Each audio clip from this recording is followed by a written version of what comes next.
Hi everyone, I'm Hallie. Welcome back to my channel. Today we're going to make a paper pad. And so I want to show it, depending on where this paper pad is going to determine your size and how you construct this.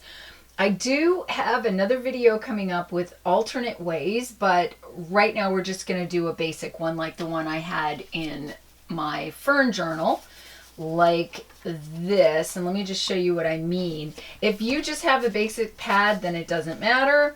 But if you're fitting it into a planner, if you're fitting it into a planner or a traveler's notebook, then you want to make sure you have the dimensions right and measure. So you want to have some space in between here and here, but also with this one, because it's slipping back behind here, you want to make sure you have some cardstock, fairly sturdy. This was just part of a tissue box to put on the back.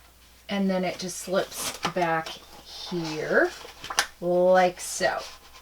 And it doesn't necessarily have to go the whole width of this. In fact, it was easier to slip it in when it was a little thinner on the back. So, okay, so we'll put that aside. I'll show you what this one is going to go in, because it's not just going to be a paper pad. It actually does need to fit into a traveler's notebook that I'm working on. So, here, I'm going to give you a sneak peek. We're going to need parchment paper in a minute, but this, I am working on the From Purses to Traveler's Notebook course. And this is going to be the notebook. So we want to make sure that, and this is the back of it. I'm not going to show you the front yet. You'll just have to wait. So this is the back, and I am able to use essentially just regular paper, 11.5 by 8.5, 8.5 by 11.5, and just folding it like you would with a Booksmith journal, or, you know, almost A5, not quite.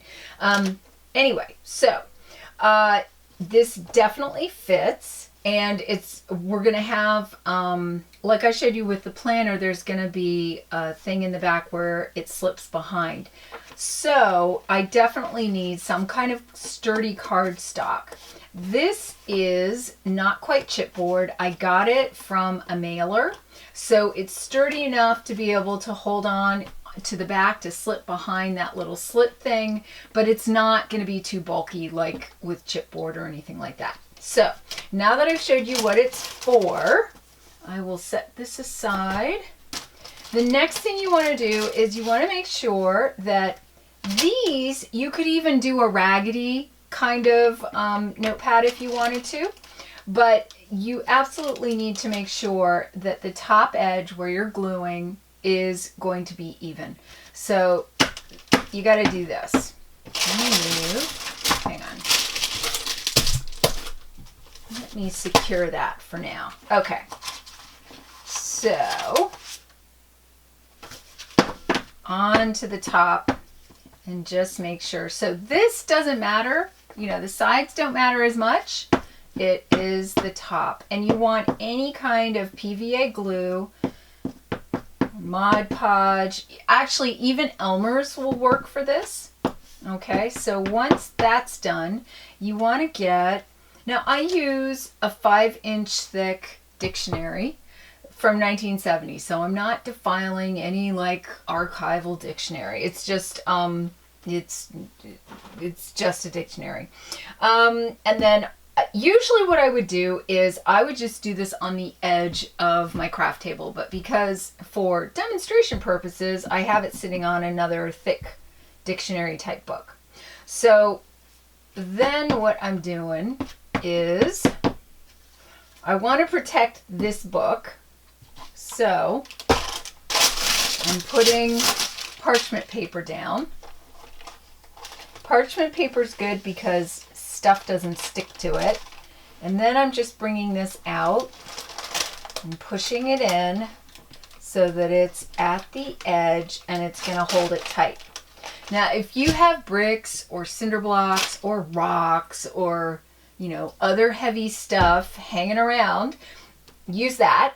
I'm just using this because that's what I have. So next thing is you want to have a brush you don't care about so much. This is actually a makeup brush from the Dollar Tree.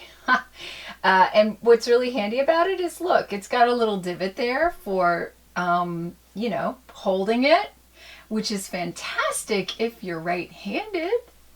So now what we're going to do is we're going to take our Mod Podge, and I don't really care if it's matte or gloss. This happens to be gloss, which is probably what Elmer's would be kind of like, right?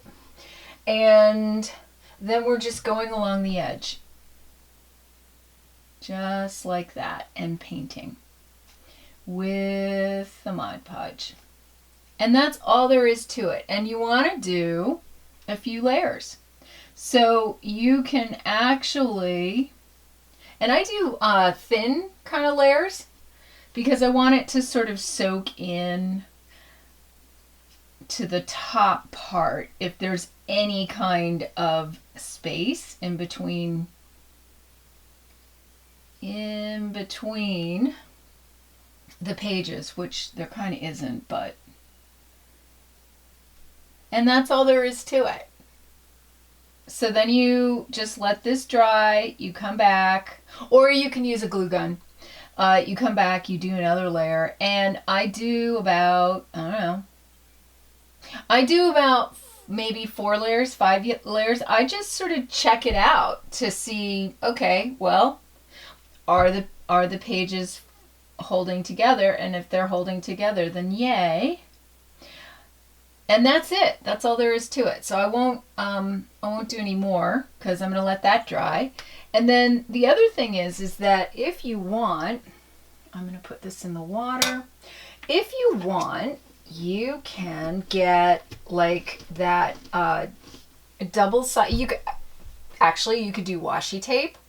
You can do the double-sided sticky tape and do some along here and then put a strip of something on top of that just to, you know, secure it. It's not necessary. I haven't had any problems with my paper pad in my planner so far, but you know, I mean, there's other ways to shore up, and I will demonstrate that all on the next video. I just wanted to do a quick, well, now this isn't all that quick anymore, but quickish demonstration. Okay, I will see you in the next video. Bye!